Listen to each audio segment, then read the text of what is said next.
This is CPM Precalculus Chapter 2, number 27.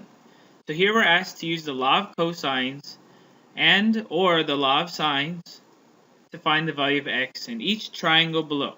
So A, we're given a triangle, we're given the three sides, and we're asked to find one of the angles. Okay, so the first thing I like to do is label my sides, A, B, and C. Label the angles and sides. So across from angle C is side C, across from angle B is side B, across from angle A is side A. Okay? So once I do that, then I can look and I notice that I'm given three sides. Okay? And let me go ahead and write the law of sines and cosines. So the law of cosines, remember, c squared is equal to a squared plus b squared minus 2ab times cosine of angle C. That's the law of cosines. The law of sines we know is just sine of an angle, the ratio of the sine of angle to the corresponding opposite side is equal to sine of every angle's ratio to the corresponding opposite side. Okay? So, we're not given any angles, so it's going to be hard to solve for one angle, not given any other ones here. So let's go ahead and use law of cosines for part A. So law of cosines, we are given A, B, and we're given all the sides, and we just want to find angle X here, right? But angle X we know is angle B.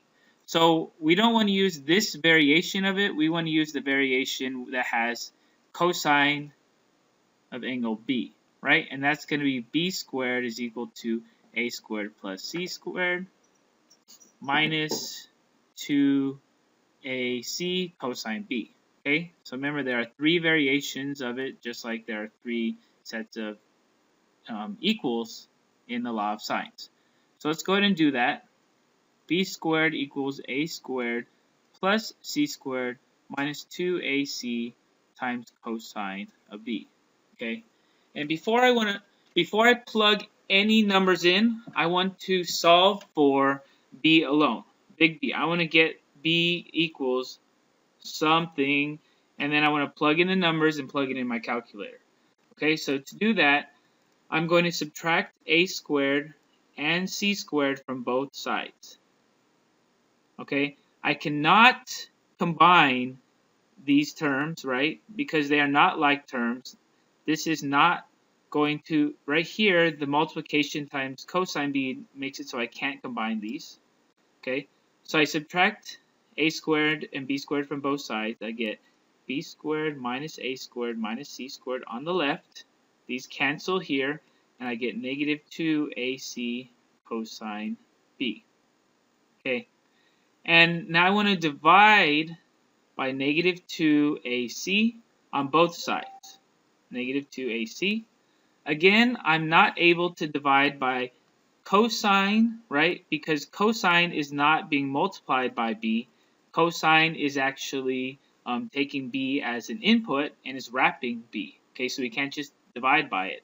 Okay, so when we divide by this, we get b squared minus a squared minus c squared over negative 2ac on the left.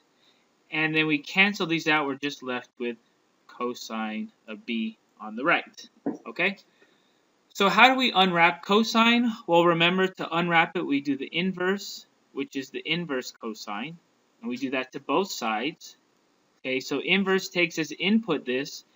The inverse cosine takes as input this whole thing and then cancels these out. So we get b is equal to the inverse cosine of b squared minus a squared minus c squared over negative 2ac. Okay, this is all in the parentheses. Now I'm going to go ahead and substitute the numbers. So I get cosine, the inverse cosine, 6b is 6, right? I'm just copying it from here. So b is 6 squared minus a squared, a is 10, right? Minus 10 squared minus c squared, c is 8, minus 8 squared over negative 2 times 10 times 8 is equal to our angle B. Okay, then I can bring out my calculator and plug it all in. So I'm going to do second cosine to get the inverse cosine. And then I need to make sure the numerator stays together and then divided by the denominator. So I'm going to put the numerator in its own set of parentheses. That's going to be 6 squared minus 10 squared minus 8 squared, closing the numerator, dividing by, going to make the denominator in parentheses, negative 2 times 10 times 8, close the denominator parentheses, close the inverse cosine function. Okay, enter.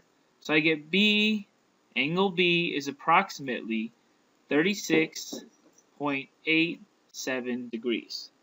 Okay, so I can go ahead and I know that what am I looking for in this equation? X. So let me go ahead and rewrite this as X then is approximately 36.87 degrees. Box my answer, and I'm done with part A. Okay, so it's often a good strategy to just leave everything as the variable. So if you make a numerical mistake when you're putting the calculator, it can happen like right here, right? It might happen right here, but it won't happen before that, right? So up until here, you're just using the variables, and you don't make any calculation mistakes. All right. So part B. Part B, we have another triangle. So this one, we were asked for side X, right? And so what I'm going to do is first label my triangle, A, B, C. And the sides, this is going to be side B, side A, and side C, right? Again, you can label however you want as long as the opposite side from each angle is the lowercase letter, okay? Then I basically want to find side A, right, which is X. So I know sine of angle A over side A is equal to, well, I can say right away is equal to sine of angle B over side B. And I know angle A, right? I know angle B and I know side B. So I just want to solve for A, which is X. So again, before I plug in numbers, I'm going to solve for A in terms of the other variables before I plug anything in. So first I'm going to multiply both sides by A. That gets A out of the denominator here because they cancel, and I'm left with A here over 1. Okay, then I'm going to rewrite this. Sine of A on the left, we have sine of B times A over B on the right. Okay, I want to get, finally my equation again, I want to get A equals something, right? And then I can plug that in my calculator. That's my goal, so I want to get A alone. So I'm going to multiply both sides by B, right? B here is going to cancel because this is over 1. So I get B times sine of A is equal to sine of B times A. Okay, so then I divide both sides by sine of B. These cancel out, right? And I'm left with, finally, A is equal to B times sine of A over sine of B. And I know A is my X that I want to find, right? So then I can go ahead and plug in my values. Angle A is 60 degrees, so this is sine of 60 degrees. Side B is 28 units, so it's 28 times sine of 60 divided by sine of B. Well, B is 70 degrees. Okay, so this is where I plug everything in, and if I, and that's equal to X. Okay, so I plug it in my calculator, and I get X is approximately, bring out my calculator. Okay, so 28 times sine of 60 degrees. Let me make sure my calculator is in degrees mode, which it is, right? So sine of 28 times sine of 60 degrees divided by sine of 70 degrees. Okay, and I don't need to put these in parentheses because we're dividing by only one thing. And if you look at the order of operations, we're going to be multiplying and then dividing, which is exactly what we want to do.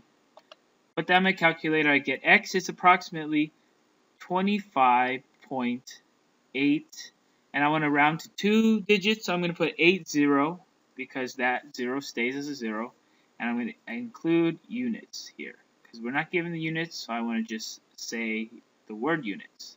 Okay? So that's how we find x in part A and B, and we used both the law of cosines in part A, and then we used the law of sines in part B. And that ends CPM Precalculus Chapter 2, number 27.